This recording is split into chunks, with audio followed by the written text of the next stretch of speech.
Hello' guys, 16 মে'ত ৰাষ্ট্ৰীয় dengue দিৱস 2024 সামূহিকভাৱে একত্ৰিত হৈ ডেংগু নিয়ন্ত্ৰণ কৰিব লাগিব।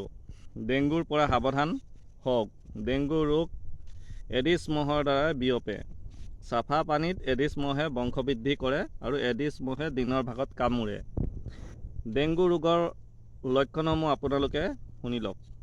অতিপাত জ্বৰ, গাঁঠিৰ বিষ, বমি, ভাৱ অহা, শৰীৰত ৰঙা দাগ বা ঘামুচি সদৃশ লক্ষণ দেখা পালে ডেংগু হয়। গতিকে আপোনালোকে এইবিলাকৰ পৰা সাৱধান হ'ব।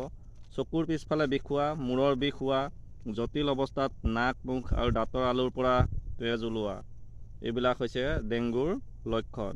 ডেংগু ৰোগৰ পৰা ৰক্ষা পাবলৈ আপোনালোকে সাৱধানসমূহ এনেকুৱা অৱলম্বন কৰিব। গছৰ ধুন্দ, কচু, গছৰ গুৰি, বাঁহ, গছৰ মূঢ়া,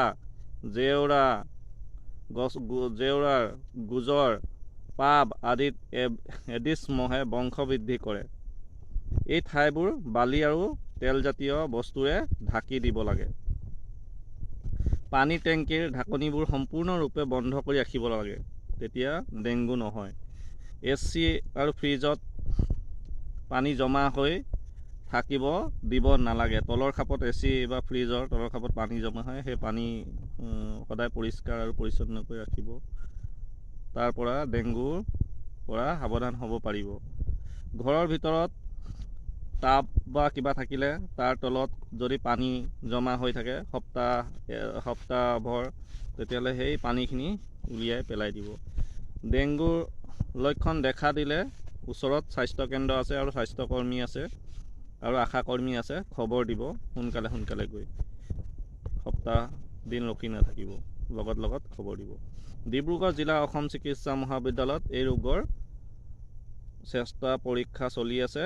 গতিকে আপোনালোকে এই ৰোগ নিয়ন্ত্ৰণ কেন্দ্ৰত জলদি আপোনালোকে বেমাৰ হ'লে দেখুৱাই ল'ব। মোৰ বক্তব্য ইমানতে সমাপ্ত কৰিলোঁ। আপোনালোকে ডেংগুৰ পৰা বাচি থাকিব। চৰকাৰে আদেশ জাৰি কৰিছে, গতিকে আপোনালোকে ভিডিঅ'টো চাই পিনে ডেংগুৰ বিষয়ে যিখিনি ক'লোঁ তাৰ সাৱধানতা অৱলম্বন কৰিব আৰু আপোনালোকে নিজেও জানিব লাগে। ময়ো এইবিলাক সকলো ধ্যান দিওঁ, আপোনালোকেও ধ্যান দিব লাগে। এনেই ঘৰত যদি কিবা বস্তু বাচন বৰ্তন জমা হৈ লেতেৰা হৈ আছে, পানী হৈ আছে, সেইবিলাকৰ পৰা পেলাই দিব লাগে। পানী চানী উলিয়াই পেলাই দিব, কাৰণ বহুত দিন থাকিলে এইবিলাকত মহে কণী পাৰে আৰু মহে কণী পাৰিলে সেইবিলাকৰ পৰা ডেংগু হোৱা চান্সেছ বৃদ্ধি হয়। গতিকে ডেংগুৰ পৰা বাচিবলৈ আপোনালোকে এইবোৰ অৱলম্বন কৰিব, চাব, কাৰণ ৰাষ্ট্ৰীয় ডেংগু দিৱস পালন কৰা হৈছে 16 মে'। Bye bye.